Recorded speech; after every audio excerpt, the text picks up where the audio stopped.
guys, what's up? It's Snitchery. How you doing? Today is gonna be different. I finally got a microphone. Pour one out. I know you will miss the peanut gallery of ambulances in the background. Let me move the camera down a little bit. I'm gonna be doing my makeup too. This video is gonna be talking about something that I personally care a lot about. It's very near and dear to my heart, the male gaze. Or rather, dismantling it. I am sure you've seen people talk about the male gaze recently in terms of beautifying themselves, becoming more attractive by stopping themselves from catering to the male gaze. It's all over social media lately, and I actually wrote a thesis about it, cold hard 55 pages, all about the male gaze and how it relates to art specifically and the women who both create and perceive that art, but also culture and society. We live in a society as a whole, all within the framework of the female nude as it relates to art. I've also been teasing an art history series on my channel for months now, and to be completely vulnerable, art in art history is something that I've obviously studied for years and care quite a bit about. So unlike other things on YouTube like makeup, which I love, but doesn't hold a lot of pressure for me, I do feel that pressure when it comes to art history. So if you guys have any topics even you would like to hear me talk about, I would love for you to drop them in the comments. But today we already have our topic. Back to the male gaze. Well, what is it exactly? And how can it inform my central question of this video, which is, do I do my makeup for men? So the male gaze, as defined by Laura Mulvey in her 1975 essay, Visual Pleasure and Narrative Cinema, describes scopophilia, or the sexual pleasure derived in looking, specifically by heterosexual men, and specifically as Mulvey describes it in film, but really across the board. It's the hypersexualized depiction of women in media and how it affects real-life women in society. That porny look that you just feel it. You feel it coming, at a bar or pumping gas, minding your own fucking business. Unwarranted and unasked for sexual attraction thrown your way, and oftentimes it's not hidden. It's hard to define in words, but it's a feeling and it's a look that every woman knows. But that's not all the male gaze is. If it were just catcalling and sexual comments, that would be one thing, and it would be freaking annoying. Unfortunately, it's also the perceived male audience that is just pervasive in our everyday lives. Let me explain. There are tons of popular film examples that really exemplify this idea. Everything from the Amazon warriors in Wonder Woman to the much discussed costume change given to Harley Quinn in Suicide Squad versus her own movie Birds of Prey. In fact, Susan Kearns, associate professor of cinema and TV arts at Columbia College in Chicago, gives evidence to the fact that this costume change might be entirely a result of catering to the male gaze versus not. Quote, Birds of Prey is a little bit different from how they were positioning Suicide Squad as a more male-oriented action film that might be more interested in Margot Robbie as a fetish object rather than as a female character with a lot of agency. Margot Robbie did say that she was cold all the time on the set of the Suicide Squad. Does her coat and choppy bangs represent her agency, not only as Harley Quinn, but also as Margot Robbie, the actress? Maybe. One really popular example of the male gaze that I'm sure if you've ever heard of this, you've heard of, is Megan Fox's portrayal in Transformers. I hope I didn't get you stranded or anything. You sure? So listen, I was wondering if I could ride you home. Give you a ride home. Throughout the movie, Michael Bay chooses to film Megan Fox as a total sex object. This is her introduction in the movie, seen through the eyes of Shia LaBeouf, the film's protagonist, and obviously also the male whose gaze we are witnessing. Can you imagine somebody looking at you like that? This is meant to be his eyeball, someone giving you that up and down. Oh, women have all felt this gaze.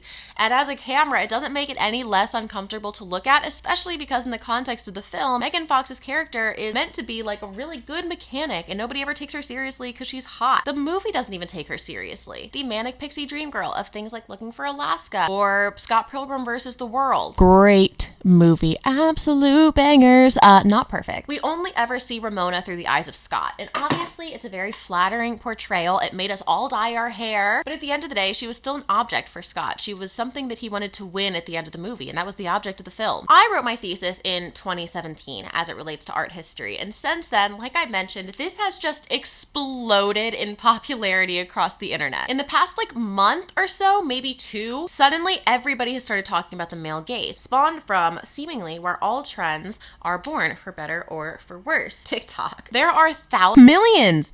What? There are millions of videos under the male gaze. What? There are 3 key video types underneath this hashtag. Before and after fashion videos, how I used to dress before I understood the male gaze and how I dress now for either the female gaze or removing the presence of the male gaze at all. Video type number 2, really more so addressing the female gaze, talking about how the male gaze causes men to think they should look a certain type of way. The Thor, where in fact women find the Loki significantly more attractive. I'm not making up these examples. There is like an obsession with Loki on TikTok and comparing him to Chad Thor. And then the third video type is showing how fictional women would act if they were written by male authors versus female authors and how those authors would depict them. Tons of YouTube videos too. I will link some of them down below, especially in the past like couple weeks. There have been lots of people talking about this. Literally, my college education comes in handy. Oh yeah. Thankfully, you don't have to go to college to learn. There are so many resources on the internet, which brings us to the sponsor of this video, Skillshare. If you've never heard of Skillshare before, it is an online learning community full of thousands of creatives who create classes and teach each other. You can explore new skills, develop hobbies and interests, and literally just get lost in the site learning new things. For me, it's crafts I want to do. It's curated specifically for learning, so there are no ads. They have everything from personal branding and how to create a social media profile, but there's also courses that specifically discuss art. This is a course taught by Mirko Lich. He's this prolific graphic designer, super talented. His art is awesome, living in New York, and he gives a class about how art can be, or perhaps always inherently is, in some way political, and how we can use art to drive change in our own communities and in the world. It's super interesting. So I do have a link down below. It's not an affiliate link, but the first 1,000 people to sign up for that link will get 1 month of Skillshare for free. Back to the video. Now, while the Loki fixation on TikTok is fascinating to me on a personal level, the male gaze doesn't only manifest when there's actually a man in the room. That would be much easier to deal with, though they are half the population and therefore difficult to avoid. Catcalling is a heightened, oftentimes terrifying, concentrated experience directly relating to the male gaze. It's like the worst, most aggressive form of the male gaze and the male voice. But it can also manifest without any seeming active participation at all from men. According to an article in Psychology Today, quote, exposure to visual media that spotlights women's bodies and body parts,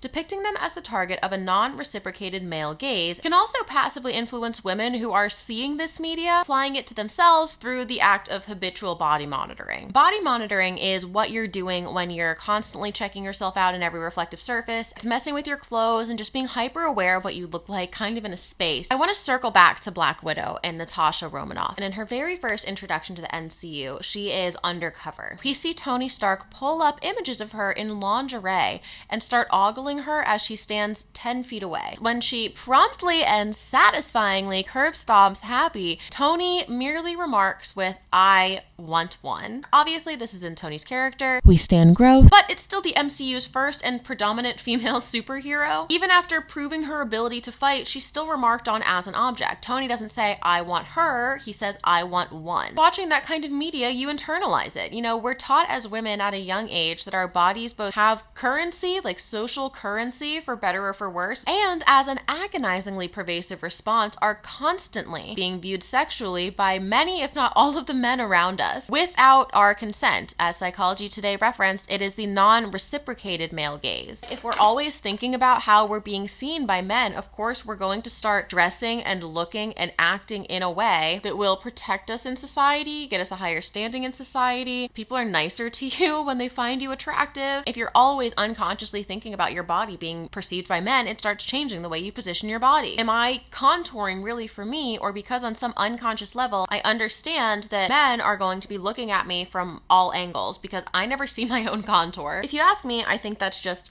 a little simplistic. I know I'm not actively trying to impress men. When I wake up, I don't do my boyfriend. I don't do sometimes. When I wake up, I don't do my makeup for my boyfriend. I've been doing my makeup like this far longer than I've been doing him. And he's mentioned when I've asked that he actually prefers me without makeup. Please don't give this advice to women unsolicited. It's so annoying. What do you think we do, spend all this time doing makeup for? Fuck off. But that doesn't necessarily mean that I wasn't doing my makeup for the overall male gaze before we started dating. Could it have turned into a habit? I love doing my makeup as a ritual. I feel like I do it for me. I always have. And in some cases, like when I'm ghost hunting with my friends, I do it for the ghouls and the girls. But what about when I went out? Pre-pandemic. Lipstick exposed, lashes on, going out to bars. in Manhattan.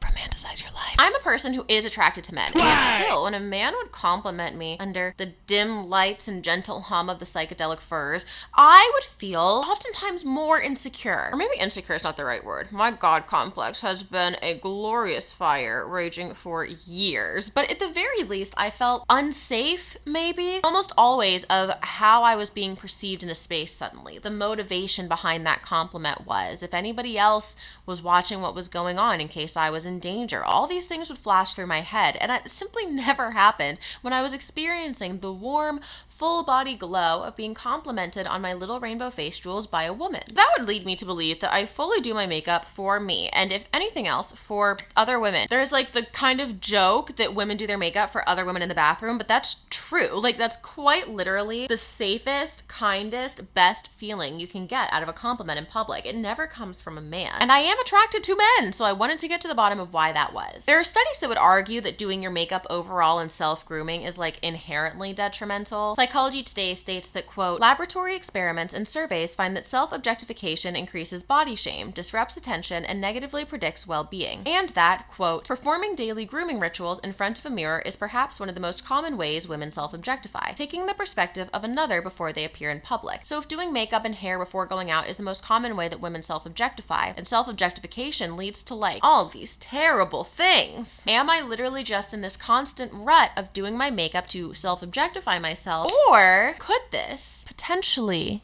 be self-expression? Could I actually be satisfying my own gaze? Could I be satisfying the female gaze? Yeah! The female gaze arose unsurprisingly as a response to Laura Mulvey's essay on the male gaze. It's defined by a 2018 Vulture article as emotional and intimate. It sees people as people. It seeks to empathize rather than to objectify. So, the female gaze is hard to put into words. It's hard to define. The male gaze we've seen a million times. But in terms of fashion and makeup, as far as TikTok is concerned, the female gaze seems to just be dressing with your own stylistic preferences without typical male-defined sexuality in mind. You can still be sexy, but with autonomy and cool clothes. So does makeup style matter then? Did I look more male-gazy before I put on my eyeshadow? It's hard to say. Unlike clothing choices, makeup has kind of always been defined by women. Many of us grew up learning how to do women. Why do I keep doing this? Makeup. Learning how to do makeup. From YouTube, like you guys are doing currently, though you ain't learning shit. Look at this mustache, yo. Looking like Shigo. I think almost all of us grew up learning makeup from women, whereas we also grew up buying clothing options from men or from companies owned by men. These female makeup artists set the trend, and now obviously, thankfully, the makeup community has diversified, but it's largely still not a space, certainly not dominated, even permeated by like straight men. Obviously, there are heterosexual men who do makeup, but they're far and few in between, and you very rarely hear makeup artists on YouTube referencing straight male followers. There just isn't a sense of the male gaze because straight men do not watch beauty tutorials. Granted, it would be silly and optimistic to imagine that makeup isn't used to make us feel prettier. Like, a pretty privilege is a real thing. It's a real thing. And we're sold access to it in so many different ways. So obviously there's nothing wrong with like wanting men to think you're pretty. That's not what the male gaze is. The male gaze is that mimicry of the hypersexual that is not conscious, that we just feel we have to do. I feel like I can prove to myself that my makeup routine is not for men sheerly by my bank account. If you line up 100 dudes, 99 of them can't tell even that I'm wearing a $55 CC cream. They have no idea. It really is a conscious effort to impress other women, and it's also like a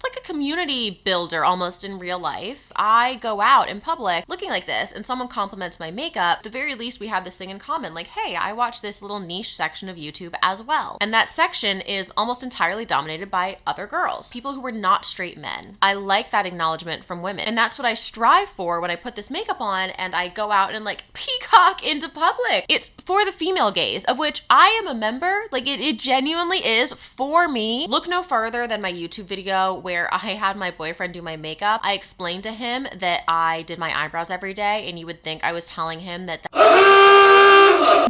Jim from math class can't tell the difference, babe, and you know that. The only people who don't know that are the men. So, do I do my makeup for men? No. I do my makeup to look like a JoJo's Bizarre Adventure character. And for the inevitable alien invasion, they'll think I'm fine as hell, but they'll have no concept of the binary genders of Earth, so male gaze, get